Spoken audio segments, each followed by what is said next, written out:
সবাই তোমরা কেমন আছো? আমি গল্প দিদু। আজকের গল্পের নাম গোপাল ভাঁড় ও রাজবাড়ির অদৃশ্য ভূত।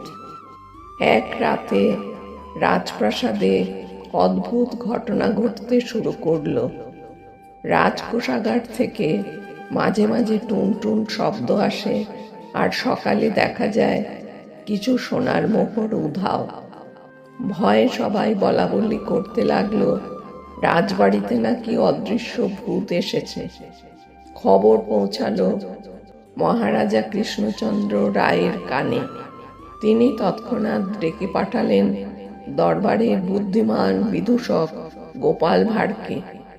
মহারাজ বললেন, গোপাল, প্রহরীরা কিছুই ধরতে পারছে না। দরজা বন্ধ থাকে, তবু সোনা উধাও, নিশ্চয়ই ভূতের কারসাজি। গোপাল হেসে বলল, মহারাজ, ভূত যদি সোনা ভালোবাসে তবে সে বেশ লোভী ভূত। সেই রাতেই গোপাল এক অদ্ভুত পরিকল্পনা করল। সে রাজকোষাগারের মেঝেতে চুপি চুপি সাদা আটা ছড়িয়ে দিল। তারপর দরজা বন্ধ করে সবাইকে লুকিয়ে থাকতে বলল। মাঝরাতে আবার টুনটুন শব্দ শুরু হলো। কিছুক্ষণ পর দরজা খুলে দেখা গেল মেঝেতে পায়ের ছাপ। গোপাল ভাবল, এই ভূতের পা তো বেশ মানুষের মতো। পায়ের ছাপ অনুসরণ করে দেখা গেল সে ছাপ গিয়ে থেমেছে রাজপ্রাসাদের এক কর্মচারীর ঘরে। সে ছিল রাজকোষের হিসাব রক্ষক। ধরা পড়ে সে কাঁদতে কাঁদতে বলল, আমি ভেবেছিলাম ভূতের গল্প ছড়ালে কেউ সন্দেহ করবে না। মহারাজ কঠোর মুখে বললেন, অপরাধ করলে শাস্তি হবেই।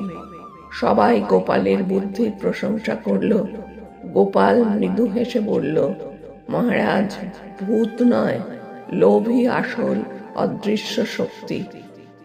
এরপর থেকে রাজপ্রাসাদে আর কোনো অদৃশ্য ভূতের গল্প শোনা যায় না।